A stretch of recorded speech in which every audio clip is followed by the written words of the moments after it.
પહેલો નિવાસ કર્યો છે ભગવાને તમસા નદીના કિનારે. તમસાના કિનારે ભગવાન રામજી આવ્યા, લક્ષ્મણજી આવ્યા, માં જાનકીજી આવ્યા છે. તમસાના કિનારે ભગવાને પહેલો નિવાસ કર્યો. નદીને પાર કરીને સવારના સમયે આવ્યા.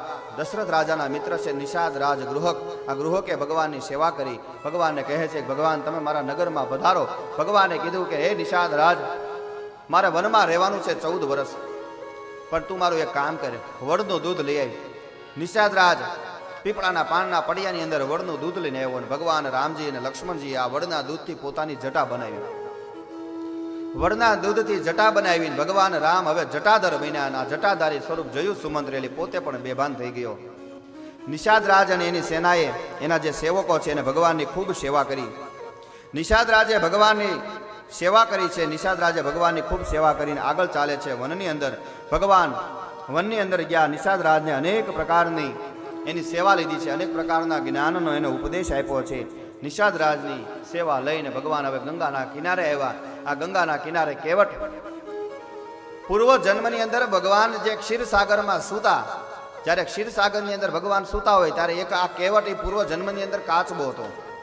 અને કાચબા રૂપે કેવટ જ્યારે ભગવાનના દર્શન કરવા માટે નજીક આવે તો લક્ષ્મીજી આગળથી આવે તો લક્ષ્મીજીને દૂર ભગાડે, અને પાછળથી દર્શન કરવા આવે તો શેષનાગ એના ફણાના પ્રહારથી એને દૂર ભગાડે. 3 વખત શેષનાગે દંશ લીધો એટલે એ કાચબો મૃત્યુ પામ્યો. એ જ કાચબો કેવટ બનીને આવ્યો.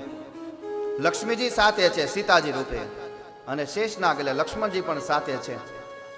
અને આજ કેવટ ભગવાનના ચરણ ધોવે છે. ગંગાના કિનારે આવ્યા અને ભગવાન કહે છે કે હે કેવટ, તું અમને ગંગાને પાર લઈ જા. કેવટે કીધું ભગવાન મેં એવા સમાચાર મળ્યા કે તમારા ચરણનો સ્પર્શ થયો ને તો એક પથ્થરમાંથી એ પથ્થર સ્ત્રી બની ગયો. મારી પાસે તો એક જ હોડી છે, એક જ નાવ છે. તમારા ચરણનો સ્પર્શ થશે તો એ સ્ત્રી બની જશે, અને મારી આજીવિકાનું આ એક જ સાધન છે. ભગવાન એક જ ઉપાય છે,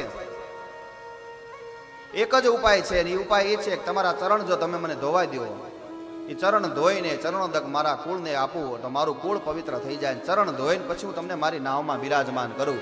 કેવટ ભગવાનના ચરણ ધોવે છે.